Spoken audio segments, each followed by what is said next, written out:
Hi there, welcome today. We are so excited to have Dr. Donna Henderson join us today. I'm Ruth from PDA North America, and we will be doing a 30-minute Q&A with her, and we'll let her go ahead and give herself an introduction. And we do ask that everybody stays on mute today, and we will go through the questions that were submitted in advance. Well, thanks for having me. I'm Dr. Donna Henderson. I'm a licensed psychologist and clinical neuropsychologist. I'm very comfortable being casual, so please just call me Donna. I am a non-autistic ADHDer.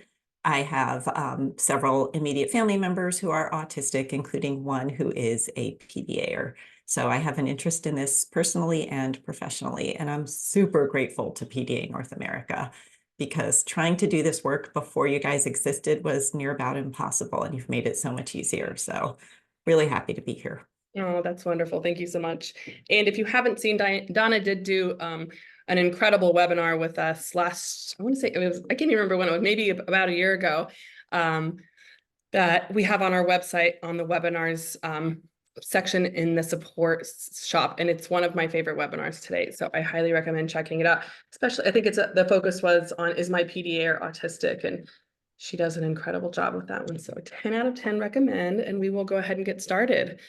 So these were all questions that were pre-submitted. So the first question was how to handle and navigate siblings that struggle to understand PDA with their sibling. They cannot comprehend the can't not, won't not, and frustrations are high. Parenting this dynamic is extremely difficult. It's a 23-year-old, a 17-year-old non-PDAer with a 15-year-old PDAer. Yeah, boy, I mean, let's just jump right out the gate with the really hard situation that most of us have dealt with or are dealing with, for sure. I can just share that as a parent, I have found it to, what has helped me is a two-part message to my non-autistic kiddo. The first part is to validate. That you always lead with validation as a parent if you don't know where to start. And we have so many situations where we're like, I don't know where to start. Leading with validation won't ever lead you in the wrong direction. And these kids need to be, our PDA kids and our non-PDA kids all need desperate amounts of validation. So start with validation. Yeah, this is hard. You're right. This is really, really impossibly hard. It's unfair. It's hard on the whole family. I see how hard it is on you, whatever words that will work for your kid. You have to start by validating. If you don't start by validating, they won't be able to hear anything else you have to say. The second part of the two-part message is a gentle reminder. You wouldn't trade places with him if you could. Just that little reminder that life is, as hard as it may be for you right now, it's actually even harder for the PDAer. And if you had the choice to trade places, you know in your heart you wouldn't. I can just share that combination has really served me well as a parent, helping my kids feel simultaneously supported and heard, but also, you know, giving them the ability to give a little bit more grace to their siblings. Right, thank you for that. Next question is, I heard you mention in a different talk that PDAers often need medication to help with anxiety. Without venturing into medical advice, can you comment on what types of drugs and drug classes are most worth exploring? Sure. And yes, I'm not a medical doctor, but at its core, PDA is basically an anxiety disorder. There is a tremendous amount of anxiety. It's all about safety. I'm sure that you guys have seen that when your PDAer feels safe, their behavior is different. Their ability to interact, to connect, to engage in productive activity all changes, right? It's all about safety. It's all about anxiety. So in my experience, anxiety medication makes a huge difference. I would say it's almost necessary to try it. You may not be able to find one that works for you because autistic kiddos, and I believe all PDAers are autistic, autistic kiddos, some of them can do really, really well on anxiety medication, but some of them have just such a hard time with side effects that they're not able to find one that works for them. But it's worth trying. So there's one in particular that I'm not going to name, but that I've heard enough clinicians talk about And there's starting to be a little bit of research, but basically it's anxiety medication that I would look into. The secondary thing is maybe medication for ADHD if we're trying to also manage that impulsivity component for some of your kiddos. But that to me would be secondary to anxiety medication. Thank you for that. Okay, can you offer any advice for helping a PDA teenager who is very shy and has a hard time making friends or even talking to peers, but doesn't want to acknowledge that this is a challenge? Okay, so first of all, PDAers, like all autistic kids, might have really high social motivation, like really want to make friends and want to be socially connected. Or they might have low social motivation. They might not want those things. They might really want to mostly be left alone. Or maybe having one interaction with a peer once a month for an hour is enough for them, right? So you have to remember they can be anywhere on the social motivation continuum from very low to medium to very high. So if you're a parent, regardless of your own neurotype, if you're a parent who has pretty high social motivation, and for you, friendships and relationships and connecting is important, you may be assuming that is also important to your child. And so I would encourage you to first consider that assumption. You may be right. It may be that your child wants more connections and is feeling lonely, but you may be wrong. It may be your child is like, seriously, I want to be left alone. I do not need more connection in this world. This is all about your anxiety, mom or dad. So that's the first thing you really need to discern. When I have those kinds of families in my office, I have to figure out, well, who has the problem here? Is it that the child is lonely and we need to help them make connections? Or is it that the parent is anxious about the child not having connections, right? So I would start there. For autistic people in general, but particularly for people who have trouble connecting, I think that there is a recipe that is necessary, and there are 3 ingredients.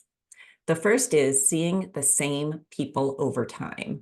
So I'm lucky I happen to be extroverted and friendly, and I can sort of meet someone if I'm, out at an event somewhere and get to chatting with them. And the next thing you know, we're exchanging phone numbers. I can meet somebody one time and form a connection, right? That's a privilege I was given when I was born. But a lot of people, and particularly the people we're talking about today, need to see the same people over time regularly, not just once or twice. There needs to be time. So that's ingredient number 1, same people over time. Ingredient number 2, there needs to be some structure to the interaction, not just getting together and hanging out with unstructured conversation. That doesn't tend to work well for these kids, but are we doing something together? Whether it's, we're bowling, we're playing D&D, we're talking about World War II, it doesn't matter what it is, but there has to be structure involved. And number 3 is some kind of common interest, right? So seeing the same people over and over again with structure and a common interest. So if your child wants to make more connections and you want to support that, I would think about that recipe. I would think about what kinds of situations can we explore that have those ingredients in it? Because without those ingredients, it may be harder for them to make connections. Thank you for that. It's such solid advice and it applies very well with my family as well. So I appreciate hearing that. Okay. I'd love to hear about how to handle working on a school selection with a PDA kiddo. Perhaps some examples of how to know when a school change is needed, how to involve the child in the process, and to learn any insight you might have about different education philosophies that have resonated with PDA folks, Sudbury, homeschool, Reggio, etc. I'm thinking about this from a context of when to leave public school, but I'm open to any direction it goes. Yeah, wow. So I would say when I work with any clinicians or educator, whether I'm looking for clinicians for a child or looking for a school for a child, to me, it's less how much do they know about PDA, because most clinicians and educators know very, very little about PDA. It's more how open are they to it. So I might start with how much do you know about PDA, but I don't really care too much what the answer is to that. I really care about the next question, which is, what are your thoughts about learning about PDA? And if the school is saying to me, like, yes, can you come talk to us about it? Can you, recommend books or videos? What should we be doing to learn? Then I think it's worth exploring that school environment. So it's not about the type of school as much as their openness to learning about something new, because they're going to have to. There's no way around that. We haven't mastered education for PDAers here in the US. We all know that. There is no magical school. If any of you have found one, please email me and let me know, because I haven't found one. The other piece to it, so that's the first piece, is the staff that are open to it, all the way up to the administration, right? And the other piece is that every child is so completely different. So it really comes down to, right, because some children want a big full school experience. Some kids need a really tiny school experience. Some kids have learning disabilities on the side. They're all so different. What it really comes down to me is safety. And that sense of safety usually depends on having at least one adult there who can get the kid, who can be that safe cue for the kid. Ideally, there would be at least a few adults there. But to me, when I see PDAers doing better at being able to stay in school and to engage, it's because there are adults there that make them feel safe. So I know that's not easy to find, but that's my experience. Yes, thank you for that. I just posted a link in the chat as well. Diane just put a checklist together that resonates with a lot of what you just said, that kind of talks about it's not necessarily the school, it's the administration, it's the teacher, and kind of their willingness to learn about your child and be flexible. Right. I appreciate that. Let's see here. The next question was, I'd love to hear your thoughts about the ways PDAers work with animals, probably mostly dogs, for co-regulation, connection, and felt safety. Are there examples of when a family pet or even an autism dog service was a powerful tool for a PDAer that you have worked with? Yeah, so this one brings to mind polyvagal theory, and especially Deb Dana's work on polyvagal theory. So if you're somebody who has found polyvagal theory to be confusing, don't worry, you're in good company. It's a bit challenging the first time you go through it, but there's a therapist named Deb Dana who's done a lot of work. So she has books and videos and really sort of making it easier to understand. And one of the things Deb Dana talks about is that we all have safety cues and danger cues. And it's so important to know our own safety cues and danger cues. And these can be internal states. So for many of us, being hungry is a danger cue, right? And being full is a safety cue. It can be locations. So for me, going to the lake near my house and being out in the trees, that's a safety cue. My nervous system literally changes when I'm out there, right? Now that very location might be a danger cue for somebody who's maybe afraid of snakes, right? And we all have our own safety cues and danger cues. And of course, other people can be danger cues and safety cues. There are people who, I just hear their voices. There's a politician I'm thinking of who shall be nameless. If I hear that person's voice, I don't even have to see that person. My nervous system literally responds with escalated heart rate, with my stomach clenching, right? It's a danger cue to me, that the sound of that person's voice, right?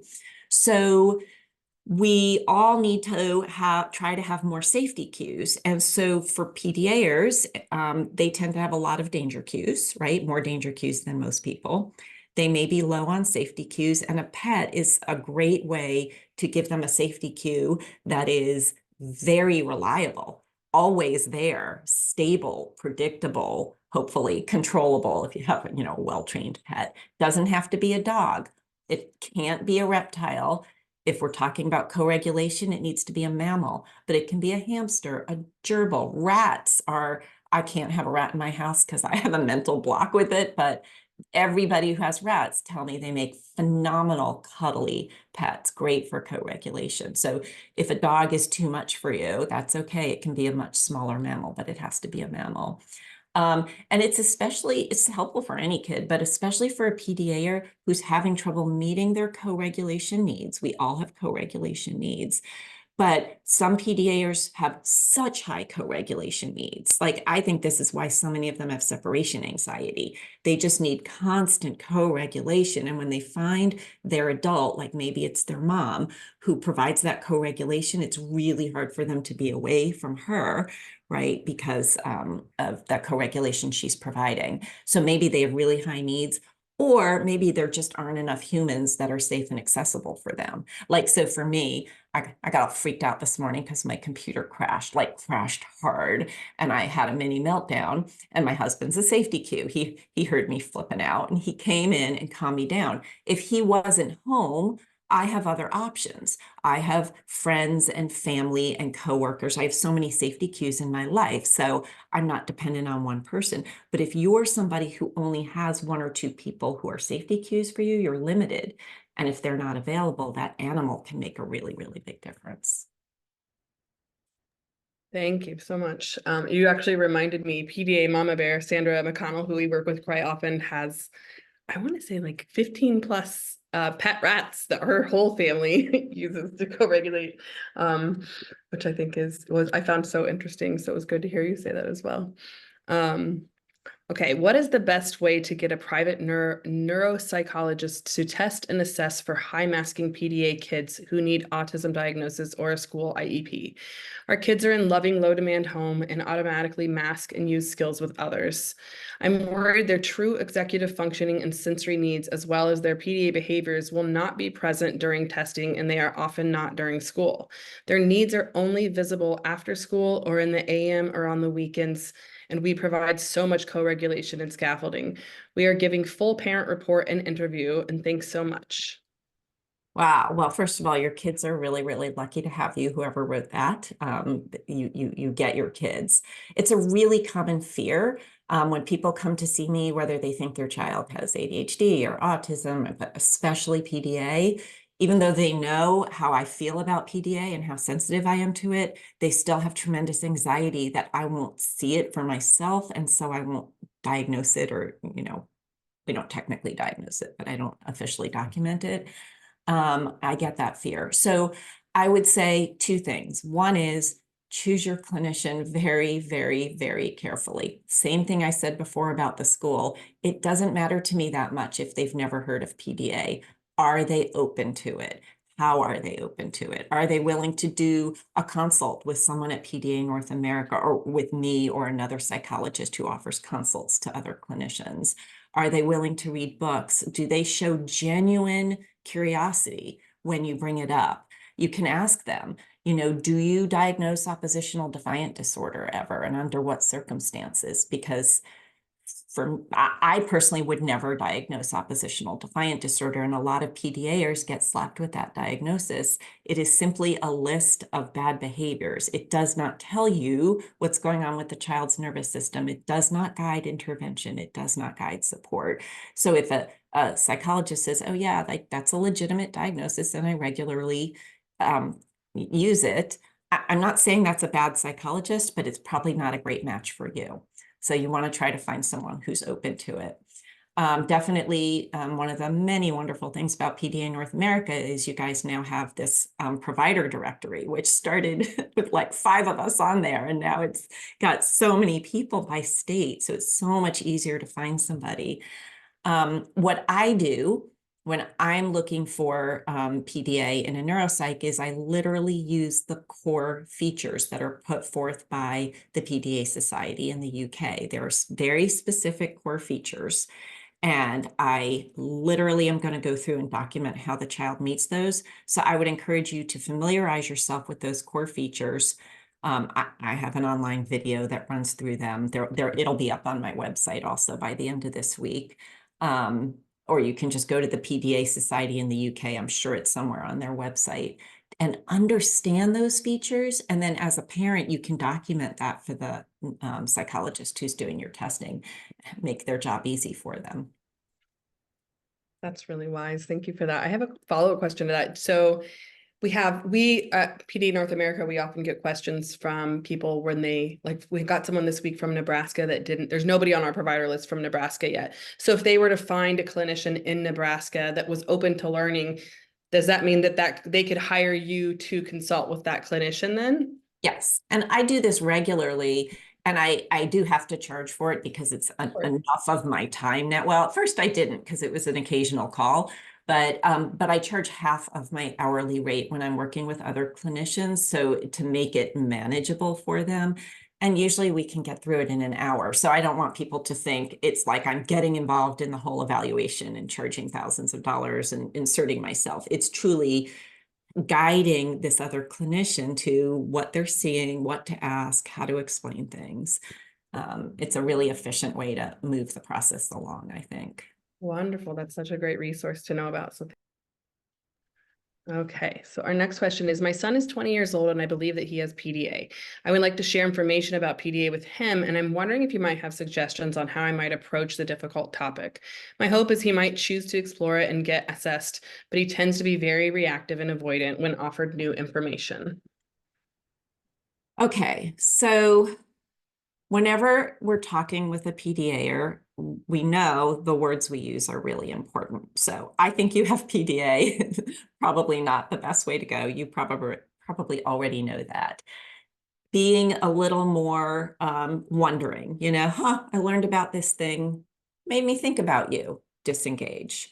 Oh, I learned about this thing, PDA. It's about people who like really, really need autonomy, or it's like extremely hard for them to cope. Made me think a little bit, disengage. I do a lot of that, dropping those things, because if you drop something and don't disengage, there is the implicit expectation that they will respond, which can, of course, be a PDA trigger. So that's where I tend to do a lot of wondering about things and then wandering away in sort of a, like, I'm going to use the word ditzy. I have ADHD. It works well for me. This sort of like, oh, I was thinking about this, and then wander away. So there's no pressure for them to respond, but I'm trying to plant some seeds. So some PDAers find out about PDA and it rocks their world. They're so validated. They're like, oh my God, somebody gets me. This is awesome. And they embrace it and they lean into it and they feel validated and supported. And that's great. But other PDAers have a really visceral response to being labeled. They do not want any label on them, including PDA, not limited to PDA. And so if that's your kind of PDAer potentially, then I wouldn't try to get them to accept the label. There's no point in that. What you really want to help them do is understand who they are as a person. And who they are as a person is somebody who values autonomy above all else. No judgment. That we all have values, right? Some people value kindness or honesty or hard work or whatever. It doesn't matter. Your biggest value is autonomy. I see that in you. I respect that in you, and just naming it for what it is. And even saying, and you value autonomy so much that when you don't have it, it feels really, really crappy to you. I see that. So just helping them understand that as a first step, I think would be important. The last thing I'll say about that, I started by saying the words we use are important when we're talking to our PDAers, but what's, I think, even more important than our words is our nervous system. And so when you're interacting with your PDAer, constantly being aware of your body, constantly being aware of your breathing and your heart rate. I liken this back to when I did my training on how to work with people who are like massively manic, just in the middle of a complete manic episode. And like, it's this overwhelming energy that could set off my nervous system. And I quickly learned like, oh, I pretty much have to go into a coma to interact with this person. I just have to like, and be super conscious of what's happening in my own body, which is hard. But I find that when I interact with my PDAers, if I'm not on guard with keeping my body and my own nervous system calm, our nervous systems really do talk to each other. And these are the most sensitive kids on the planet, right? They pick up every little thing. And so I will slow down my thinking about my words in order to put some focus into my own nervous system so we can communicate and connect on that level as well. Easier said than done, but can be done. Thank you for that. A question that popped up in the chat that is relevant was someone asked if there is providers that do assessments virtually that are not that might not be in their state. And I think you're a SIPAC certified provider as well, right? Okay.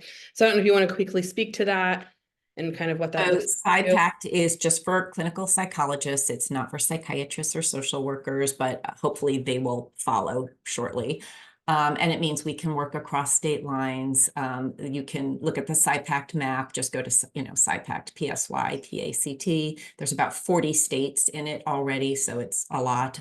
Now, the caveat is, though, we all have our individual limits. Like, I won't work with a 7th grader who's in a different state and only seeing them virtually, even though technically I can, I won't. Mostly my SIPAC practice is limited to working with adults.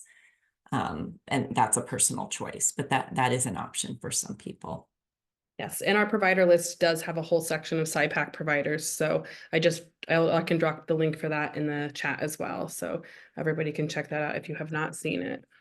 Okay, another question. My almost 5-year-old PDA still hits me and other kids at school in the playground. He's extremely social, wants to socialize, but cannot maintain any thread of friendships. He's an only kid and now homeschooling due to increasing hitting and dysregulation at school. He desperately wants to socialize, but once at the playground, he will hit if someone doesn't want to play. I feel so desperate and lost about his hitting. I just need him to stop hitting me, the dog, the friends, the neighbors. What is the proven method for dealing with this in PDAs? Am I just asking too much from a kid whose brain hasn't developed enough?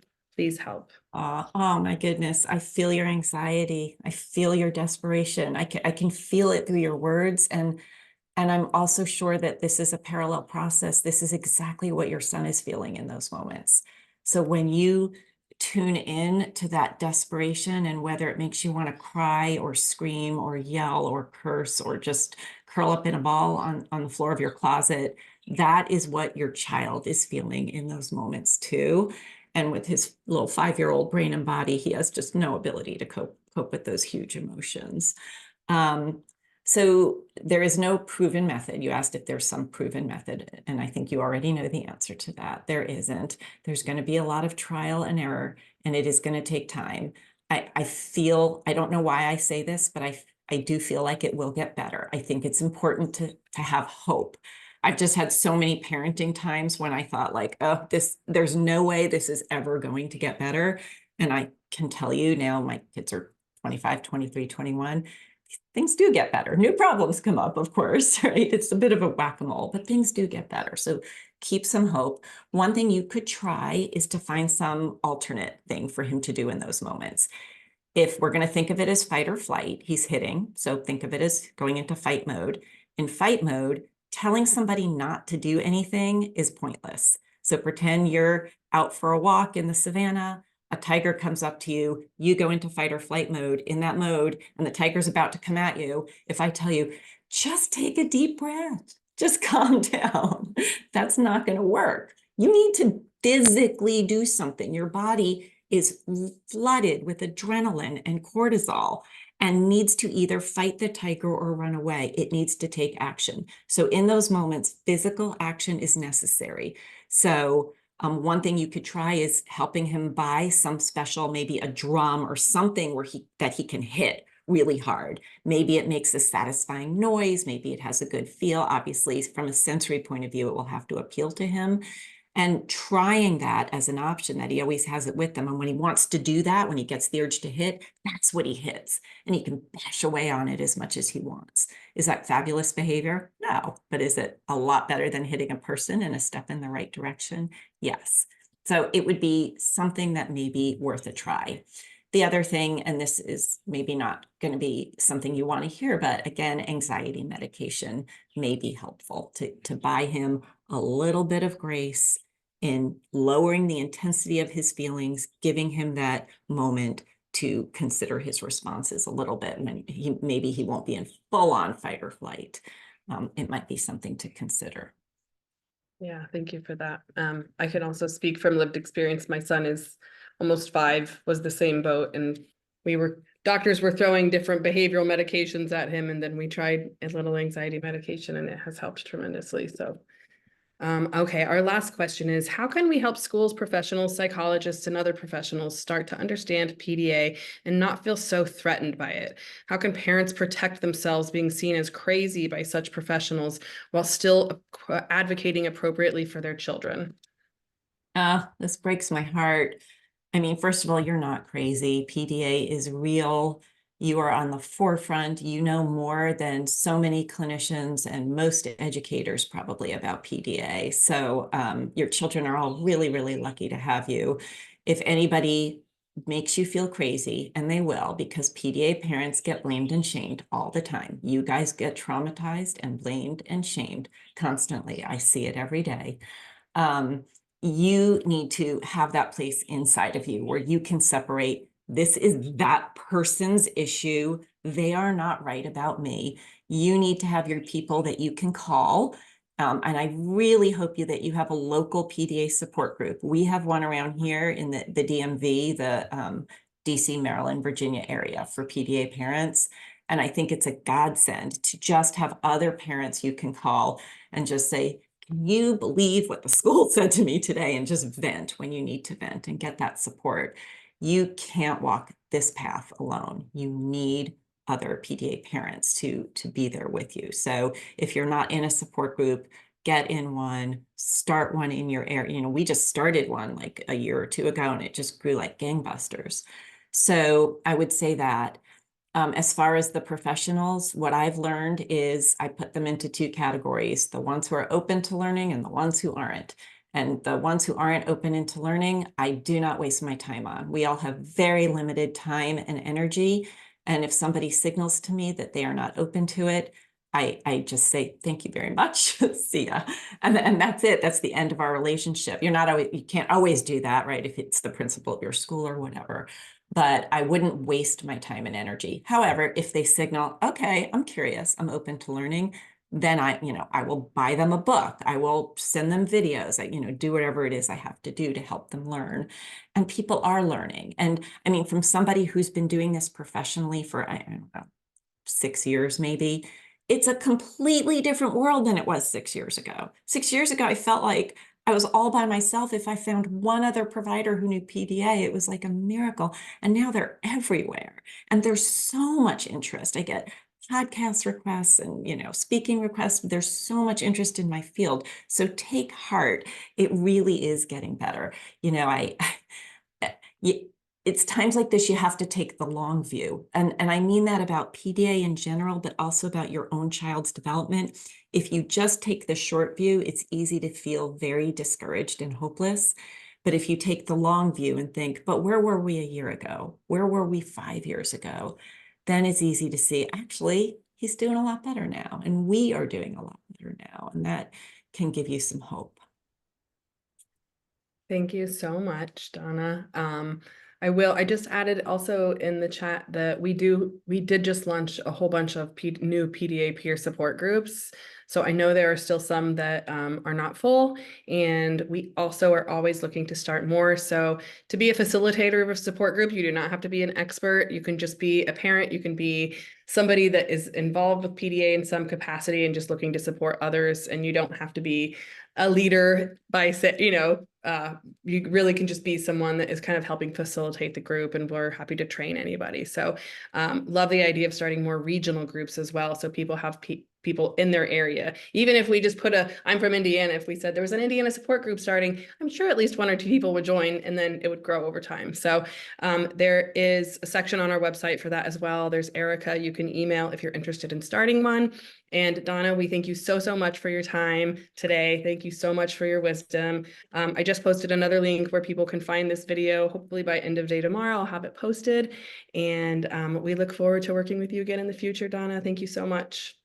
Oh, thank you for all you do. Appreciate you. All right. Take care, everyone. Have a great day. Bye.